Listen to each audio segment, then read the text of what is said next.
Hello, I'm Deepak Bhatt, joined today by Professor Gabriel Steg from Paris, though we're in Munich at ESC 2018. It's been a great Congress so far.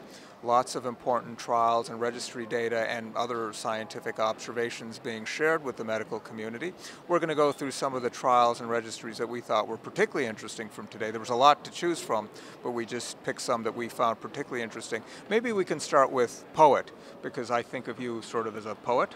What can you tell the audience about POET? So POET is a great study. It's a Danish study, one of those pragmatic trials trying to address a simple but really important clinical question. Do we need to treat patients with infective endocarditis, left-sided endocarditis, with intravenous treatment as long as we currently do? Or can we, after 10 days of IV treatment, switch to oral treatment, allowing earlier hospital discharge? So these investigators randomized approximately 400 patients with left-sided endocarditis and streptococcus or staphylococcus endocarditis to either of these two strategies. And the bottom line is the oral strategy does just as well as the continued IV strategy. So after 10 days of IV treatment, one can consider switching to an oral therapy and having earlier discharge. And I think this is great for patients first, for physicians and hospitals in the second place, and I think it's a great advance. I agree with you, and I don't know if this is a global pattern, probably somebody's looked at these data, but we've been seeing a lot more endocarditis at our hospital. Just last week, for example, we had a couple of folks in the CCU with endocarditis. So maybe it has to do with the drug epidemic, more IV drug abuse or drug abuse in general, but there's a lot of it out there, so I think any advances in the field, especially if they expedite care, are important. Well, another important trial I thought was the VERDICT trial.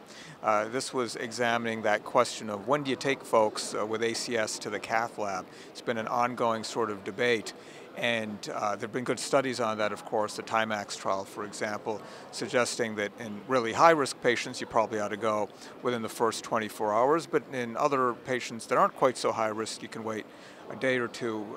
What was your take on VERDICT? So another great Danish study, so 2 Danishes for your day. Well, it's a really important study because the bottom line is whether you take patients on average 4 hours after presentation for non-IST ACS or 64 hours after presentation, the outcome seems to be the same, except for patients with a grace risk score above 140. So the highest risk patients derive benefit from the earlier intervention. And what's striking is that this is exactly identical, replicating the TIMAX findings. That's so right. We now have 2 randomized trials conducted independently that reach the exact same conclusions and vindicate the guidelines. So I think that's really good that we are now really confident in the way we implement care in these patients. And I think a lot of interventional cardiologists are going to breathe a sigh of relief because, you know, STEMI, of course, is bringing us in the middle of the night, and that's appropriate. But if we had to do that for NSTEMI as well, that would overwhelm most cath labs, not to mention interventional cardiologists. So I think the results are good, and it means probably that NSTEMI that comes in Friday night, it's not the end of the world to wait till Monday if you have to, unless they're really high risk or unstable, and then of course we do what we need to do. So I think these are results that will be well received by the cardiovascular community.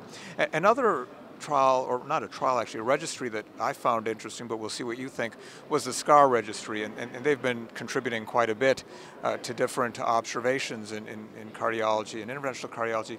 This examined that controversial topic of pre-treatment with oral ADP receptor antagonists. That is, should you do it or shouldn't you do it? And let me emphasize, this is not a randomized clinical trial, it's observational data, but what they found was no benefit of pre-treatment, and in fact harm, bleeding, and then when they switched to a strategy of not pre-treating over time, again it's observational data, there was less bleeding with a strategy of not pre-treating, but no change in mortality. So it looked like, in a carefully done observational analysis, no benefit of pre-treatment, but it does cause bleeding, which kind of makes sense, and it does parallel what randomized clinical trials such as COAST have shown us. But what do you think? Yeah, so I think this is really a difficult area to explore, even in a randomized trial setting, because we are comparing upstream versus downstream treatment with the same types of agents. So our ability to discern differences is by definition limited. Remember that even to compare newer P2Y12 agents such as ticagrelor or prasugrel to clopidogrel, it took us 17,000, 18,000, 12,000 patients. So these are difficult areas to look at. In addition, there's always an issue with ascertainment of the benefit with our ability to ascertain reinfarction in patients who have infarction in the first place. That being said, for non-ST elevation ACS patients, we know that there is a substantial diagnostic uncertainty at presentation. Right. Sometimes many of these patients end up not having an ACS, even though we thought they presented as ACS. Some of them may be managed surgically, and if we load them with P2Y12, that will create problems with bleeding. That's a big issue in the US, I should say. And some of them will end up being managed medically, and with some of the agents, the evidence for benefit with medical management is less certain, for instance, with prasugrel in the Trilogy trial. So I think overall these findings are consistent with the COAST trial, and they suggest that if we're not going to wait too much, it's reasonable to defer pre-treatment until we've ascertained the anatomy and made a decision on treatment pathway. I would, however, caution that if the patient is going to wait several days before he or she undergoes angiography, treating them with aspirin alone is, we know this from the cure era, we know it's an inferior treatment. So I think it's fine to have a strategy of delaying pre-treatment if you're going to take patients quickly to the cath lab. Yeah, I agree with you. If they're going to sit around for a few days for some reason, then you should pre-treat them. But on the other hand, I'd argue, why are they sitting around for a few days? You know, that's probably the bigger question. Well, there was another analysis. It was not a registry and it wasn't a trial. It was just, I think, some good old science, Mendelian randomization, sort of Nature's randomized clinical trial. I was part of it, so I won't comment, but what were your thoughts on that study?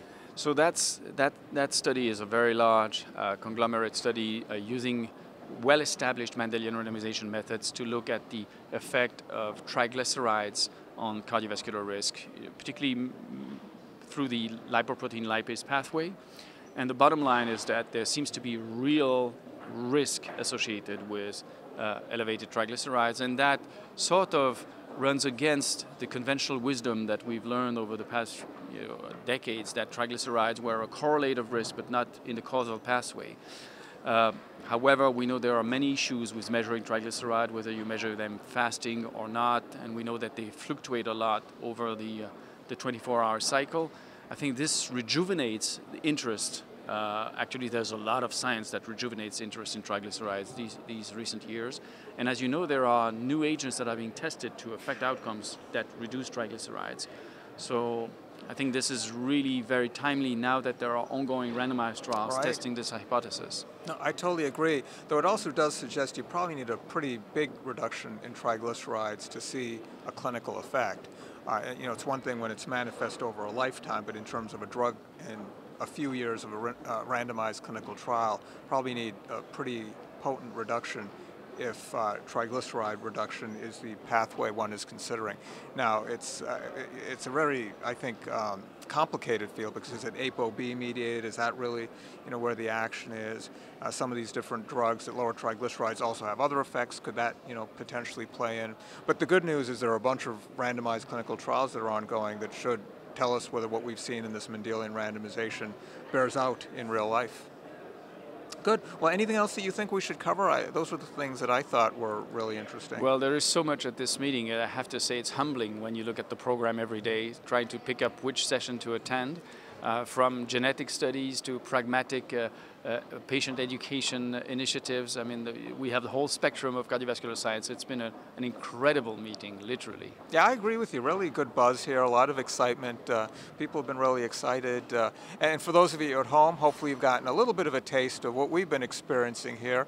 And to you at home, I'd say thank you for holding down the fort so that those of us that are here can actually come and have some fun in Munich. Hopefully this ACC.org broadcast is useful and maybe even entertaining. And thank you to Professor Steg for joining me.